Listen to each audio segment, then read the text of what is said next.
I've been lurking here for years, reading other people's nightmare stories, thinking, that would never happen to me. But now I'm sitting here with a knot in my stomach, staring at an empty glass of whiskey, writing about my own. My wife, Emma, and I have been together for 10 years, married for 8. We've been through it all, living in a crappy one-bedroom apartment with mold in the bathroom, working double shifts just to pay rent, celebrating when we could finally afford a decent couch. We were a team. Or so I thought. The changes started subtly. She began dressing nicer for work, not unusual in itself, but she'd switch her clothes again before coming home, claiming she didn't want to wrinkle her outfit. She started wearing perfume every day, the expensive one she used to save for special occasions. Her phone, which used to sit casually on the coffee table, now never left her hand. She'd take it with her to the bathroom, to the kitchen, even just to refill her water. I tried to brush it off. People change, right? Maybe she was just feeling more confident, maybe she was reconnecting with her style, but then there were the late nights. She said her company was going through a big project push, and she had to work overtime. At first, I believed her, hell, I even cooked dinner and left it in the fridge for her. But these late nights became more frequent, and sometimes she came home smelling like wine, even though she said she'd been at the office. I told myself I was being paranoid. That marriage required trust. But the truth? I was noticing a pattern. And that gnawing feeling in my gut wouldn't go away. Then last week happened. She was in the shower, her phone buzzing on the counter. I glanced at it without touching it, and there it was, a preview of a message that made my stomach twist so violently I thought I might throw up. It wasn't just suspicious. It was the kind of thing that blows a marriage apart. The message read, "Last night was amazing, still thinking about you." It was from a contact saved under the name Alex, HR. Now, for context, I know Alex. Or at least, I thought I did. He's some tall, smug-looking guy from her office that I met once at a company barbecue. He shook my hand too long, gave me that "nice to meet you" smile that somehow feels like an insult, and I remember thinking, this guy's a little too friendly. But I brushed it off because, again, trust. Seeing that text hit me like a truck. My heart was pounding so hard I could hear it in my ears. I unlocked the phone. Yes, I knew her passcode. We'd never kept those from each other. And there it was, an entire thread of messages going back weeks. I read them in this weird, detached way, like my brain was protecting me from the shock. Flirty comments. Inside jokes. Late night, "I can't wait to see you again" texts. And the worst, detailed talk about things they'd done together, and plans to do more. It was like being stabbed in the chest over and over, each sentence a blade. When I put the phone back, my hands were shaking so bad I almost dropped it. She came out of the shower, wrapped in a towel, smiling like nothing was wrong. I remember just staring at her, trying to understand how the woman I loved, the woman I built a life with, could be smiling at me like that while sneaking around with another man. I didn't say anything right then. I needed to plan my next move. That night, I barely slept. I lay there, staring at the ceiling, while she scrolled on her phone next to me, occasionally chuckling at something. Every laugh made my skin crawl. I knew I couldn't just explode at her. If I confronted her right away, she'd twist it, deny it, maybe even delete the evidence before I could prove anything. Emma's always been quick with her words. She could talk her way out of a parking ticket or make you doubt you saw something with your own eyes. So, I decided I needed to be smart. The next day, I called in sick to work. While she was at her overtime, I went through the phone again and took screenshots of everything, the texts, the dates, the pictures. Yes, there were pictures, ones I wish I could burn from my memory. I backed them up to a cloud account she didn't know about. I also started paying attention to her schedule. I noticed a pattern. Every Thursday, she stayed late at work, and every other Saturday, she went for brunch with a friend. The same friend every time. And yet, when I asked her once if I could join, she said, "Oh, it's just girl talk, you'd be bored." I made up my mind, I was going to catch her in the act. Not for revenge, but because I needed to see it with my own eyes before I shattered our lives apart. That Thursday was going to be the day. Thursday evening came, and I pretended to be at work while actually waiting outside a small, dimly lit bar near her office. My heart was pounding like a drum, equal parts anger, fear, and something I still couldn't quite name. About 30 minutes later, Emma walked in, looking stunning in that new perfume I mentioned before, laughing with Alex. They didn't notice me at first. She threw her head back at something he said, completely at ease, like I didn't exist. I stayed hidden, watching as they moved to a booth, close enough to touch, whispering. I felt sick but also strangely calm. This was it, the moment the truth ripped through my illusions. After they left, I confronted her at home. I didn't yell or scream. I simply held out my phone, the screenshots glowing on the screen. Her smile disappeared, replaced with a cold, sharp glare. "Oh, so you've been snooping," she snapped. "Maybe if you weren't such a boring husband, I wouldn't have to look elsewhere." I was stunned.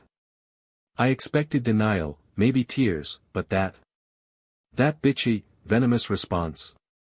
It hit me harder than anything else. She went on, weaving lies and half-truths, blaming me for being too busy, not paying attention, and always tired. She even accused me of trying to control her. But when I asked why she needed Alex, why the secret texts and lies, she dodged, refused to answer, and finally stormed off to the bedroom. I stood there, heart shattered, wondering how the woman I thought I knew could turn so cold so fast. After she slammed the bedroom door, I just stood there, frozen. My mind was racing and crashing all at once. How could she say those things? That I was the boring one? That I was the problem? It felt like she flipped our entire story upside down with one swipe of her tongue. I was furious, so angry I wanted to yell, break something, or just run out the door screaming. But I didn't. Instead, a wave of numbness took over, like I was watching someone else's life implode from a distance. I couldn't believe the woman I'd trusted with everything could be so vicious and so unapologetic. The worst part? I kept replaying every moment we had in the last months. Every late night, every excuse, every smile she gave me after those late nights. All the signs I'd ignored, all the gut feelings I pushed away. It crushed me to realize how blind I'd been. That night, I cried. I let myself feel the hurt I'd buried for weeks. I felt betrayed, humiliated, broken, and yet, strangely, a part of me was relieved. Now I knew the truth. No more guessing. No more pretending. The next few days were a fog. I went through the motions at work, but my mind was somewhere else entirely, spinning memories, questions, and what-ifs that felt like sharp stones in my chest. I kept thinking about all the plans Emma and I made, vacations, buying a house, even retirement. What did all of that mean if she was lying to me behind my back? It felt like the foundation of my entire life was cracking. I'd catch myself staring at her empty side of the bed, wondering when she'd come home, and whether she was telling me the truth when she said she needed space to figure things out. I wanted to scream at her, beg her, and at the same time, I wanted to disappear somewhere no one could find me. Friends tried to check in, but I barely wanted to talk. How do you explain that your wife of 8 years betrayed you and then acted like you were the problem? I felt stupid, embarrassed, and ashamed, even though logically I knew it wasn't my fault. Some nights, I wanted to forgive her, to salvage what we had. But other nights, the hurt was so fresh I couldn't imagine ever trusting her again. After about a week of this emotional roller coaster, I realized I couldn't keep living in limbo. I was either going to fight for this marriage or finally accept that it was over. I sat down and made a list, not just of what she did, but of what I wanted. Could I forgive the lies? Could I trust her again? Could we rebuild what was broken, or was it just a fantasy to hold on to? I thought about the man she had been texting, Alex, and the sneaky little world they'd built without me. Part of me wanted revenge, to make her feel the same pain, but I knew that would only drag me down. I decided to confront her again, this time calmly but firmly. I wanted honesty, not excuses. I told her I needed to know if she wanted to work on us or if she was already gone. Her reaction. Classic Emma, cold, defensive, and full of blame. She refused to admit the full truth, saying she made mistakes, but that I was the one who pushed her away. The classic "it's your fault" move. That moment sealed it for me. I realized that if she wasn't willing to own up fully, there was no future for us, not the one I wanted anyway. After about a week of this emotional roller coaster, I realized I couldn't keep living in limbo. I was either going to fight for this marriage or finally accept that it was over. I sat down and made a list, not just of what she did, but of what I wanted. Could I forgive the lies? Could I trust her again? Could we rebuild what was broken, or was it just a fantasy to hold on to? I thought about the man she had been texting, Alex, and the sneaky little world they'd built without me. Part of me wanted revenge, to make her feel the same pain, but I knew that would only drag me down. I decided to confront her again, this time calmly but firmly. I wanted honesty, not excuses. I told her I needed to know if she wanted to work on us or if she was already gone. Her reaction. Classic Emma, cold, defensive, and full of blame. She refused to admit the full truth, saying she made mistakes, but that I was the one who pushed her away. The classic "it's your fault" move. That moment sealed it for me. I realized that if she wasn't willing to own up fully, there was no future for us, not the one I wanted anyway. As the days passed, reality started to set in beyond just feelings. We had shared finances, a lease, and a routine that was suddenly shattered. Sorting through these things while trying to keep some semblance of normalcy was exhausting. I found myself cycling between anger and sadness multiple times a day. One moment, I wanted to yell at her until my voice gave out.